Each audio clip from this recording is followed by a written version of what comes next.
बहुत अच्छा किया मानक भाई, आपने ये याद दिला दिया, क्योंकि इसलिए मैं इसको असंभव और अलोकतांत्रिक बताता हूं। इसका कारण ये, आप वोटर लिस्ट की जांच करना चाहते हैं, बहुत अच्छी बात है, इसके सामान्य तरीके हैं, चुनाव आयोग की पूरी प्रक्रिया है, और उस प्रक्रिया पे बहुत सवाल उठे हैं। कहा है कि महाराष्ट्र में आपने प्रक्रिया को फॉलो क्यों नहीं किया।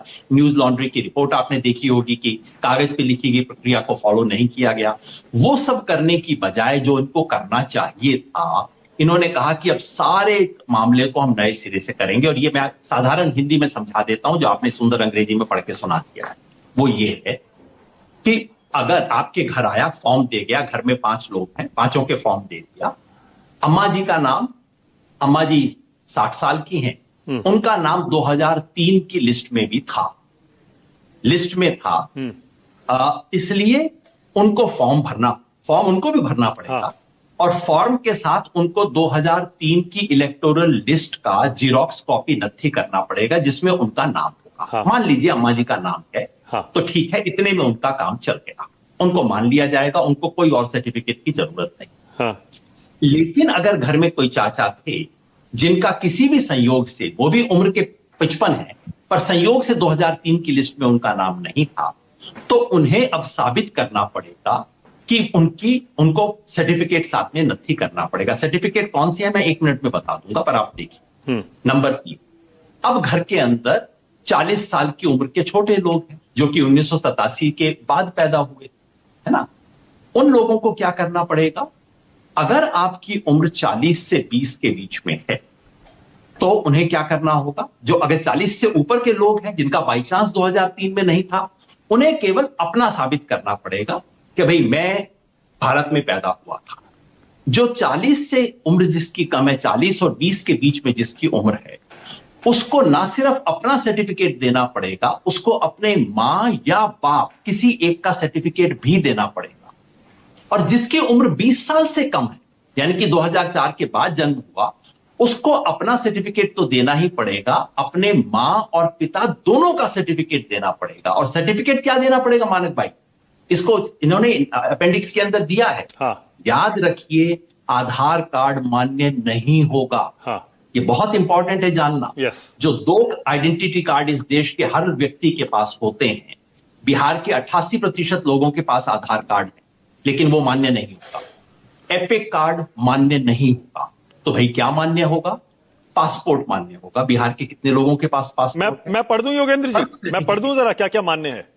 इसमें लिखा हुआ है, any identity card, pension payment order issued to regular employee pensioner of any central government, state government, PSU, any identity card, certificate, document issued in India by government, local authorities, banks, post office, LIC, PSUs prior to 1/07/1987, prior to 1987, याद रखिए। उसके बाद आइए, लंबी चौड़ी योगेंद्र जी, लंबी चौड़ी list है। नंबर 3 पे बर्थ सर्टिफिकेट, फिर है पासपोर्ट, फिर है मैट्रिकुलेशन एजुकेशनल सर्टिफिकेट, फिर है permanent residence certificate issued by state authority, फिर है फॉरेस्ट राइट सर्टिफिकेट, फिर है ओबीसी, एससी, एसटी और एनी कास्ट सर्टिफिकेट, फिर national register of citizens, family register prepared by state local authorities, any land house allotment certificate by government.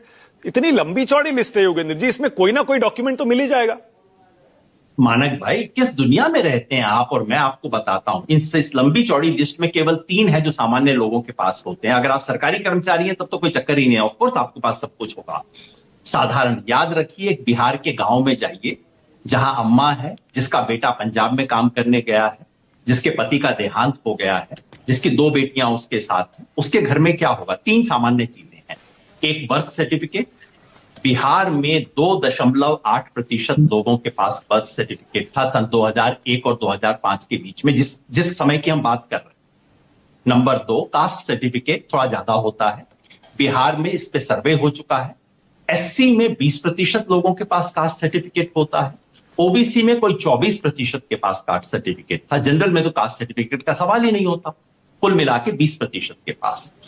और matric pass करने का certificate कितनों के पास होता है? याद रखिए, आज की बात नहीं हो रही है, पेरेंट्स की बात हो रही है, यानी कि जिनकी उम्र 40 से 60 के बीच में इस वक्त हो चुकी है। उस समय बिहार में एवरेज 13% के पास था। मैं दावे से कहता हूं मानक भाई, गंभीरता से कहता हूं, बिहार के 1/4 लोगों से अधिक हो ही नहीं सकता। और पता है कितने लोगों की हम बात कर रहे हैं? बिहार में अंदाजन 8 करोड़ लोग इस वक्त हैं जो कि वोटर लिस्ट में होने चाहिए। उनमें से 4,76,00,000 लोग हैं जिनकी 40 साल से कम की उम्र है। इनको देना पड़ेगा सर्टिफिकेट। और इन 4,76,00,000 में से मैं दावे से कहता हूं 1.25 करोड़ से ज्यादा के पास इनमें से कोई भी सर्टिफिकेट हो ही नहीं सकता। और हो भी तो 1 महीने के अंदर देना। बच्चा पंजाब में है, आज उसकी मां घर पे बैठे हुए उसका फॉर्म भी भर देगी, फोटो भी होगा, उसका सिग्नेचर भी होगा और साथ में सर्टिफिकेट भी लग जाएगा। किस दुनिया की बात कर रहे हैं? तो फिर आप कह रहे हैं कि आपको अभी पता नहीं है कि साजिश है या नहीं है, तो फिर आपको क्या समझ में आ रहा है क्यों इलेक्शन कमीशन ये कर रहा है?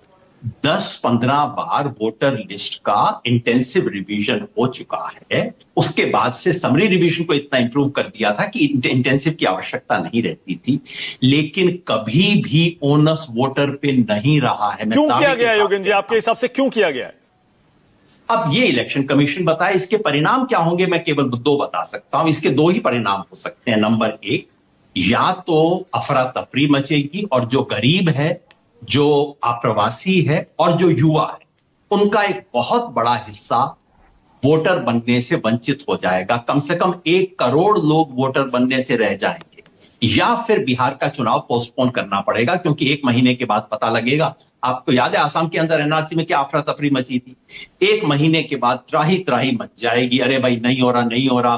फिर राष्ट्रपति का विशेष आदेश आएगा, बिहार के चुनाव को पोस्टपोन किया जाएगा। इसके अलावा कोई रास्ता हो ही नहीं सकता।